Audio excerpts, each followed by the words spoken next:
നിങ്ങളുടെ ലൈഫ് പാർട്ട്ണർക്ക് ഒരു അവിഹിത ബന്ധമുണ്ടായാൽ നിങ്ങൾക്ക് എന്താണ് ചെയ്യാനാവുക? അവരെ തല്ലാനോ കൊല്ലാനോ നിങ്ങൾക്ക് അധികാരമുണ്ടോ?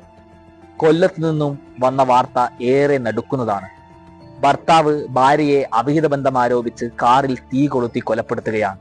14 വയസ്സുള്ള മകൾ അനാഥയായി. എന്താണ് ഇവിടെ സംഭവിച്ചുകൊണ്ടിരിക്കുന്നത്?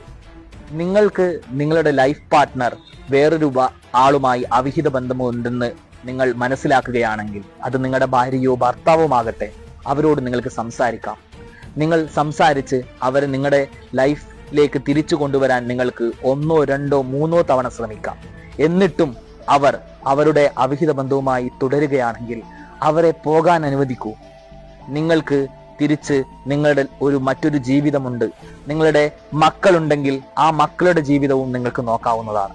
നിങ്ങൾ ഉടനെ തന്നെ ഒരു അഭിഭാഷകനെ കണ്ട് നിങ്ങൾ ഇതിൽ നിയമപരമായ വഴികളാണ് സ്വീകരിക്കേണ്ടത്. അല്ലാതെ നിങ്ങൾ നിങ്ങളുടെ നിയമം, നിങ്ങളുടെ മനസ്സിന്റെ നിയമങ്ങൾ കയ്യിലെടുക്കുകയല്ല വേണ്ടത്. ഇന്ത്യയിൽ 2018 അവിഹിതം എന്നത്, അഡൽട്ടറി എന്നത് ഡീക്രിമിനലൈസ് ചെയ്തു. It is just a ground for divorce എന്നതാണ് നിലവിലുള്ള നിയമം. Joseph Shine versus Union of India case പ്രകാരം സുപ്രീം കോടതി അഡൽട്ടറി അതൊരു കുറ്റകരമല്ലാതാക്കി മാറ്റിയിരിക്കുന്നു. അതുകൊണ്ട് ഇതിന്റെ പ്രശ്നം നിയമവഴിയാണ്. നിയമവഴിയിൽ മാത്രമേ നമ്മൾ കാര്യങ്ങൾ